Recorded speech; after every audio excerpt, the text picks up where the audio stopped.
સ્વાગત ફરી એકવાર વિંડીના માધ્યમથી જાણીશું આજનું વેધર અપડેટ. હું યશ ભટ્ટ આપની સાથે નિહાળી રહ્યા છો સોમવારે સવારે 9 વાગ્યાથી મંગળવારે સવારે 9 વાગ્યાનું વેધર અપડેટ. મોટાભાગના વિસ્તારોમાં છૂટાછવાયા વિસ્તારોમાં વાદળછાયું વાતાવરણ રહે તેવી સંભાવનાઓ સોમવારની સ્થિતિ પ્રમાણે જોવા મળી રહી છે. એટલે આ તરફ તમે જોઈ રહ્યા છો આ બધા જ પ્રકારે અહીંયા તમને વાદળછાયું વાતાવરણ જોવા મળી શકે તેમ છે. સમય સાથે આગળ વધીએ લગભગ સાંજે 5 વાગ્યા આસપાસ તમે જુઓ મોટાભાગના ગુજરાતમાં કોઈ પણ જગ્યાએ વરસાદની કોઈ શક્યતાઓ નથી. માત્ર દક્ષિણ ગુજરાત અને આ તરફ દાહોદ આસપાસનો જે વિસ્તાર છે આ ગોધરાથી દાહોદ વચ્ચે અને આ તરફ તમે જુઓ તો અહીંયા નર્મદા આસપાસનો વિસ્તાર અહીંયા જ વરસાદની શક્યતાઓ જોવા મળી શકે તેમ છે.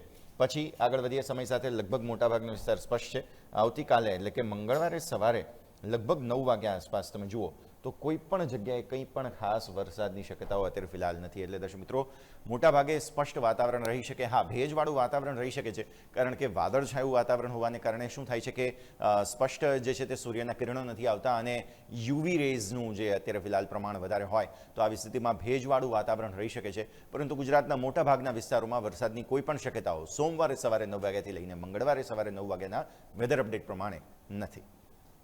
આવા જ વધુ અપડેટ્સ માટે સતત જોડાયેલા રહો ન્યૂઝ કેપિટલના ડિજિટલ પ્લેટફોર્મ સાથે.